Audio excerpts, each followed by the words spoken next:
So friends, आज मैं आपको बताने वाला हूँ कि आखिर वर्ल्ड वॉर होता क्या है और वर्ल्ड वॉर वन की वजह से आखिर वर्ल्ड वॉर टू क्यों हुआ। तो देखिए, वर्ल्ड वॉर असल में एक ऐसा टाइम होता है जब बहुत सारी ग्रुप ऑफ कंट्री वॉर कर रही होती हैं एक दूसरे पे राज करने के लिए। तो इसे कहते हैं हम लोग वर्ल्ड वॉर।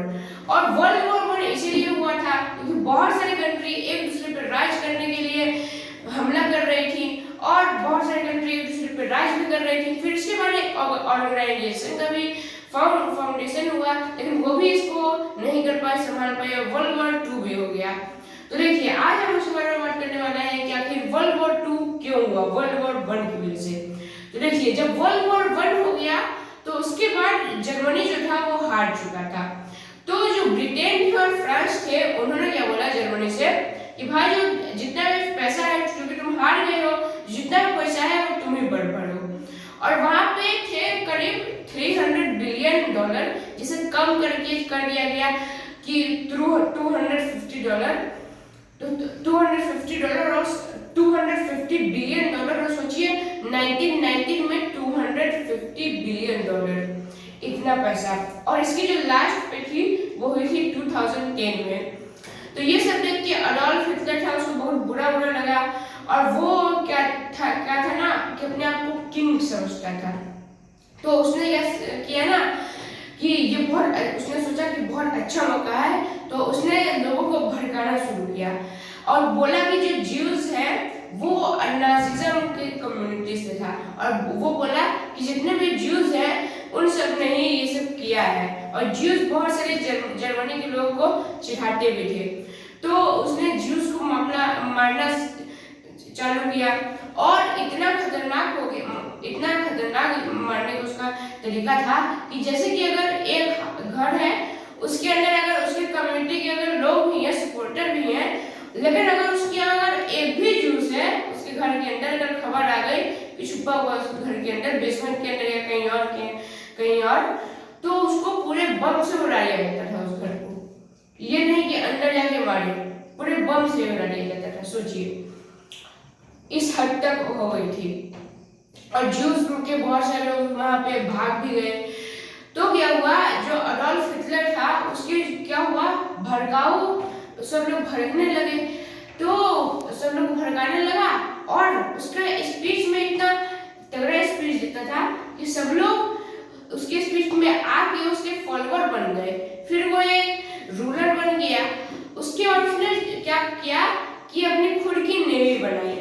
आप लोग सोच रहे होंगे कि नेवी तो हर देश के पास अपनी नेवी होती है, एयरफोर्स होता है, आर्मी होती है, लेकिन फ्रांस और ब्रिटेन ने पहले ही बोल लिया था कि नहीं भाई, तुमको है नेवी, एयरफोर्स ये सब नहीं बनानी है। लेकिन फिर खुलेआम क्योंकि बना रहा था, तो फिर हिटलर तो इसने सोचा, तो ब्रिटेन और फ्रांस ने सोचा कि चलो कोई बात नहीं, अब इतना तो कर्जा दे ही दिए हैं बेचारे को, तो रहने देते हैं। अब देश के पास खुद की होनी भी चाहिए एयरफोर्स या फिर नेवी, तो इसलिए वो माफ कर दिया। लेकिन इतना खतरनाक उसका नंबर था कि बहुत सारे लोग उसमें ज्वाइन हो रहे थे और बहुत ज्यादा उसमें टेक्नोलॉजी भी अपना रहा था। तो इसीलिए क्या किया, फ्रांस उससे हल्का हल्का थोड़ा डरने लगा और उसने क्या किया कि बहुत बड़ा वॉल बना दिया उसके बॉर्डर साइड में। लेकिन वो एक जंगल में नहीं बनाया क्योंकि वहां पे बहुत ज्यादा वो जंगल भूल गया था, और वहां पे बहुत सारे पॉलिटिशियन भी कहते थे फ्रांस के कि नहीं, यहाँ से तो पक्का नहीं आएगा, कभी नहीं आएगा हिटलर। लेकिन फिर बाद में वहीं से जाके आया हिटलर। तो क्या हुआ कि छोटे छोटे देशों पे हिटलर अपने शोल्डर से कब्जा करवाने लगा, और ये तकरीबन एक हफ्ते के अंदर ही खत्म हो जाता था। और ये ना अपने आर्मी ऑफिसर को ड्रग्स पिलाता था, और ड्रग्स वो ऐसे ड्रग्स थे कि अगर आप उसको एक बार पी लेते थे तो आपको रात भर सोने की जरूरत नहीं है, आप पूरे 24 घंटे काम कर सकते हैं, आपको नींद ही नहीं आएगी, और आपके अंदर एक कॉन्फिडेंस आ जाएगा, मोटिवेशन आ जाएगा। और ये मतलब शॉर्ट टाइम वर्क के लिए बहुत ज़्यादा बेनिफिशियल थी, लेकिन लॉन्ग टर्म के लिए, लॉन्ग टर्म सोशल की हेल्थ के लिए बहुत ज़्यादा वो भी थी, डिसएडवांटेज भी था। तो क्या हुआ कि यही वो होता था कि एक हफ्ते के अंदर ही, क्योंकि अब इतना फास्ट करता था, क्योंकि अगर दिन रात अगर सोएंगे नहीं तो बहुत जल्दी जल्दी काम होगा। तो सब इतना फास्ट चल रहा कि दूसरे कंट्री में कुछ सोचने का मौका ही नहीं मिलता था, फिर कंट्री सरेंडर कर देती थी। तो ऐसे ही हुआ, ऐसे ही छोटे छोटे कंट्री को बनाता गया। फिर क्या हुआ कि उसने सोचा कि फ्रांस बहुत उछल रहा था, उसको क्यों ना बनाया जाए। तो उसने क्या किया कि अपने 30 लाख सैनिकों को किया, तो एयरफोर्स भेजा और थोड़ा बहुत ध्यान भटकाया और उसको 30 लाख लोगों को 3 ग्रुप में बांटा गया, 10-10 लाख के। एक ग्रुप ए था, ग्रुप बी था और ग्रुप सी था। जो ग्रुप बी था वो गया सीधा बेल्जियम तरफ और फिर वहां पे हमला बोल दिया, और जो ग्रुप सी था वो गया वॉल की तरफ एकदम सीधे जर्मनी के। लेकिन ये दोनों क्या थे, इन्होंने खाली उसको चकमा दे रहे थे, क्योंकि असल में मैंने आपको बताया कि उसी फॉरेस्ट से आए थे। जो ग्रुप ए है वही मास्टर प्लान था और वही पूरे फॉरेस्ट से आया। और फिर ये लोग लड़ ही रहे थे, फ्रांस के लोग। फ्रांस और ब्रिटेन के एक साथ के सोल्जर को ये हम लोग बोलते हैं एक्सेल, ठीक है ना। तो एक्सेल लड़ ही रहे थे वहां पे, तकरीबन 4 लाख एक्सेल थे और वहां पे लड़ रहे थे। तभी पीछे से हमला बोल दिया और बहुत सारे लोगों को मार दिया। फिर 4 लाख बचे, वहां से इनको 3 साइड से लॉक कर दिया गया था। ग्रुप ए से किया गया था, फिर बीच में से ग्रुप सी को किया गया था और फिर ग्रुप ए पीछे से आ गया था। ओके, तो 3 साइड से कर दिया गया था। तो खाली एक ही रास्ता बचता है, वो था कि समुद्र पार करके ब्रिटेन जाना है। और अब समुद्र पार कैसे करें, क्योंकि समुद्र ये नहीं है कि अगर खाली इतना तैर के चल जाएंगे तो पार कर लेंगे, समुद्र बहुत दूर था। इसीलिए क्या किया, ब्रिटेन को ये सब पता चला और फिर उसने बहुत ज्यादा फास्ट स्ट्रेटेजी करी और उसने बहुत सारे फाइटर जेट भेजे और कैरी करने के लिए बहुत सारे प्लेन भेजे और तकरीबन 1000 शिप्स भेजी, वही बड़ी बड़ी शिप्स इन 4 लाख लोगों को लाने के लिए। हालांकि इसमें से 3,35,000 लोग वापस आ पाए, बाकी के सब नहीं हुए, क्योंकि जब तक वो लोग बीच पे पहुंचे थे, जब तक वो सब शिप आ रही थी और जा रही थी, तब तक ही वो लोग वहां पे ग्रुप बी आ गया था, क्योंकि वो बेल्जियम की साइड था, तो वो आ गया था बीच में और गोलीबारी शुरू कर दी थी। तो 75,000 लोगों की जान चली गई उसमें। फिर उसके बाद क्या हुआ कि शिप से सब लोग चले गए, लेकिन फिर इसके बाद जो फ्रांस था और ब्रिटेन था, इसको बहुत बड़ा झटका लगा। तो और यूरोप पे अब ये एक ऐसा टाइम था जब खाली 3 ही कंट्री थी, बड़ी कंट्री यूरोप में। एक तो पहला था जर्मनी, फिर मतलब पहला था यूएसएसआर, दूसरा था ये जर्मनी, तीसरा था ब्रिटेन। तो यूएसएसआर तो कुछ करता नहीं, क्योंकि सोवियत यूनियन के साथ पहले इसकी बातचीत हो गई थी और पीस का कॉन्ट्रैक्ट साइन हुआ था, और ये चाहता था कि ब्रिटेन के साथ भी ये पीस का कॉन्ट्रैक्ट साइन हो जाए, लेकिन ऐसा नहीं हुआ। ब्रिटेन बोला कि हम सरेंडर नहीं करेंगे। और वहां पे क्या हुआ, जो ये हमारा हिटलर था वो एक समय में तकरीबन 1000 जेट भेज दिया, उसमें से 400 बम्बर जेट थी और 600 फाइटर जेट थी, और उसमें ब्रिटेन में जाके बहुत सारे शहर को डिस्ट्रॉय कर दिया गया। और तब वो बोला, उसका जो प्रेसिडेंट था वो बोला कि जब ये सिटी को डिस्ट्रॉय कर रहे हैं तो हम भी करते हैं। तो जो वो भी जर्मनी में भेजा बम्बर जेट को और वहां पे बहुत सारे कर दिया। तो फिर अब हिटलर बोला कि अब तो ये लोग भी कर दिया है, तब खुलेआम करो, और बहुत सारी वहां पे जाने लगी। एक मैं आपको बताया ना, एक समय में 1000 एयरक्राफ्ट चली गई। अब सोचिए, उनके पास थी केवल 630 और इनके पास थी 1000। लेकिन फिर उनके सोल्जर के अंदर, जो ब्रिटेन के सोल्जर्स थे, उनके अंदर पता नहीं ऐसा क्या आ गया कि उनके खाली 29 वो क्रैश हुए और वो सब मतलब घायल हो गए सब प्लेन और उसके लोग, लेकिन उनके पूरे पूरे हो गए और उसमें से बॉम्बर और फाइटर एयरक्राफ्ट जो बच सकते थे वो जर्मनी फिर से रवाना हो गए, वहां पे पहुंच गए, लेकिन बहुत सारा ने डिस्ट्रॉय भी कर दिया।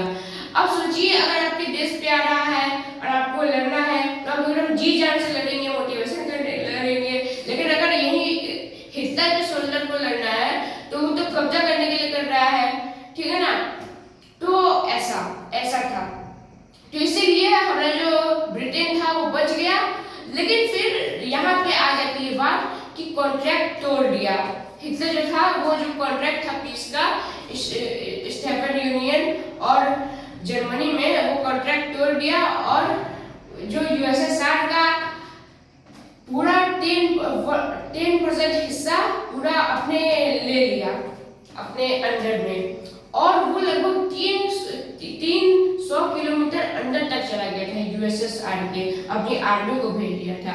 लेकिन यही बात बहुत बड़ा ट्विस्ट कि पूरे कोल्ड आ जाता है और कोल्ड में यूएसएसआर के जो जवान थे उनको लड़ना कोल्ड में बहुत अच्छे से आता था, और ये लोग जो थे जर्मनी के उनको सब कोल्ड में उतना ज्यादा अच्छे से नहीं लड़ पाते थे, तो इसीलिए इनको किया गया। फिर ये सब सरेंडर भी कर दिए बहुत सारे लोग जर्मनी के, बहुत सारे जवान।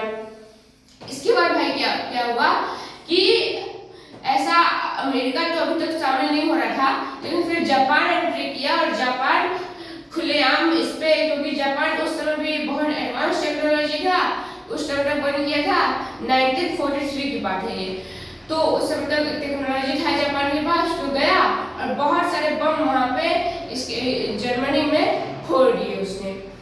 फिर उसके बाद क्या हुआ, जर्मनी में बम फोड़ दिए तो उसने कहा कि ये सब इनफ था जो हो रहा था, लेकिन ये इनफ नहीं है जो जापान ने बम फोड़ा है इतना बड़ा। तो फिर अमेरिका जापान के लिए बनाने लगा एटम बम, जो कि जाके उसने 1945 में वहां पे गिरा भी दिया। जापान की 2 सिटीज उससे डिस्ट्रॉय हो गए, एक तो हिरोशिमा और एक नागासाकी। हिरोशिमा और नागासाकी के जो बच्चे होते हैं उनमें भी हम लोग देखने को मिलता है, कोई ब्लाइंड है, कोई डीफ है, वरना कोई बॉडी से उनको प्रॉब्लम रहता है रेडिएशन की वजह से, क्योंकि इतना खतरनाक रेडिएशन निकला था एटम बम की वजह से, उसकी वजह से इनको दिक्कत रहता है कोई ना कोई। तो अमेरिका भी अब शामिल हो गया था, तो वो अब जर्मनी का वो भी हल्का थोड़ा बहुत साथ देने लगा। और इटली जो था, इटली का जो प्रेसिडेंट था मुसोलिनी, वो भी हिटलर जैसा ही था, लेकिन वो इतना क्रूर शासक नहीं था और वो अपने बाकी सब बगल में देश को कब्जा भी नहीं किया था। तो वो क्या किया कि इटली के जितने भी सिटीजन थे वो सब मुसोलिनी को मार दिए भाई, मतलब सबको बाहर घसीट के मार दिए, जितने सिटीजन थे वही, और एक नॉर्मल के विलेज की किसी ने उसको जान से मार दिया। फिर इसके बाद क्या हुआ, जान से मार दिया, और फिर जो एडॉल्फ हिटलर को लगा, अमेरिका ने बोल दिया कि जितने भी लोग वॉर में शामिल होना चाहते हैं वर्ल्ड वॉर 2 में, खाली जर्मनी को मारना है, जितने भी लोग जाना चाहते हैं, सपोर्ट आपको हमारी कंट्री से मिलेगा, मतलब आपको यूएसएसआर सपोर्ट देगी और यूएसएसआर देगी और अमेरिका देगी और यूनाइटेड किंगडम देगी, ये सब आपको सपोर्ट देगी। अगर आपको होना है तो आप हो जाइए, अगर आपको फाइट में होना है वर्ल्ड वॉर 2 में। तो बहुत सारी कंट्री हुई, और जब जर्मनी के जब हिटलर को जब पता चल गया एडॉल्फ हिटलर को कि अब तो भाई बच नहीं सकते, तो उसने उसी दिन सुसाइड कर लिया। अब सुसाइड करने के बाद क्या हुआ कि सब लोग ने अपनी आर्मी बैक ले ली, क्योंकि अब तो सुसाइड कर दिया था। और वर्ल्ड वॉर 2 भी किसकी वजह से हुआ था, क्योंकि जर्मनी से 250 बिलियन रुपए ले लिया गया था, फिर भी जर्मनी कुछ भी नहीं बोला था, क्योंकि जर्मनी अभी तक चुप बैठा था उसकी गवर्नमेंट। लेकिन हिटलर ने ही इतना सब किया और हिटलर ने इतना सब हमला करवाया, तो अगर हिटलर खत्म हो गया तो सब लड़ाई खत्म हो गई। फिर उसके बाद 1945 में उन्होंने फ्रेंडली रिलेशनशिप डेवलप किया और एक यूनाइटेड नेशन नाम से एक ऑर्गेनाइजेशन फिर से चालू हुई। उसके कारण ये आज तक फिर से वर्ल्ड वॉर 3 की नौबत नहीं है। और अब टेक्नोलॉजी इतनी ज़्यादा एडवांस हो चुकी है कि अगर अभी वर्ल्ड वॉर हुआ तब पूरी दुनिया भी खत्म हो सकती है। इतनी टेक्नोलॉजी एडवांस हो चुकी है। तो इसीलिए सबको मेंटेन करने के लिए यूनाइटेड नेशन है, इसमें रसिया है, हमारे इंडिया भी है, बहुत सारे पावरफुल कंट्री है, रसिया है, यूनाइटेड किंगडम है, फ्रांस भी है और ऐसे ऐसे हैं। लेकिन ये कुछ में इसमें ये वॉर को साइन नहीं करा पाते हैं, जैसे कि रसिया यूक्रेन का वॉर हो गया, इसमें भी ये लोग इनको जो दो पार्टी को साइन नहीं करा पाए थे। तो कभी कभार ये भी हो जाता है कि ये साइन इनको नहीं करा पाते हैं। तो फिर क्या हुआ, तो फिर जो जर्मनी था और फ्रांस था, जो क्योंकि फ्रांस जो था जो जर्मनी के पहले कब्जे में था वो भी अब छूट गया और फिर यूरोप का फिर से एक मैप ड्रॉ किया गया और सबका अपना अपना बॉर्डर दे दिया गया जो उसका पहले बॉर्डर था, ठीक है ना। फिर फ्रांस और जर्मनी ने बहुत अपनी पुरानी दुश्मनी को थूक दिया और फिर ट्रेडिंग करने लगे। उन्होंने ट्रेडिंग में शुरुआत किया कोल एंड स्टील के ट्रेडिंग से। फिर उसके बाद इन्होंने बहुत सारे कंट्री ने ज्वाइन किया, जैसे ब्रिटिश ने ज्वाइन किया, ब्रिटेन ने ज्वाइन किया और यूनाइटेड किंगडम ने ज्वाइन किया, बहुत से लोगों ने ट्रेडिंग में ज्वाइन किया। फिर इसके बाद फ्रेंडली रिलेशनशिप फ्रांस और जर्मनी में डेवलप हो गए और जो यूएसएसआर है ये असल में एक 16 कंट्री का ग्रुप है जिसमें एक रसिया भी है और रसिया जाके फर्स्ट नंबर 1 लार्जेस्ट कंट्री बनी हमारी रशियन फेडरेशन। लेकिन रशिया से बड़ी यूएसएसआर कंट्री थी यूरोप में उस टाइम पे, यानी कि 1991 तक सबसे बड़ी कंट्री यही थी यूएसएसआर। तो आई होप आपको क्लियर हो गया होगा कि आखिर वर्ल्ड वॉर होता क्या है, वर्ल्ड वॉर 1 क्यों हुआ, उसके बाद वर्ल्ड वॉर 1 की वजह से ही वर्ल्ड वॉर 2 क्यों हुआ। तो अगर आपको ये वीडियो अच्छा लगा हो तो इस वीडियो को लाइक करें, शेयर करें और सब्सक्राइब करना बिल्कुल ना भूलें। मिलते हैं आपसे नेक्स्ट वीडियो में, तब तक के लिए बाय बाय।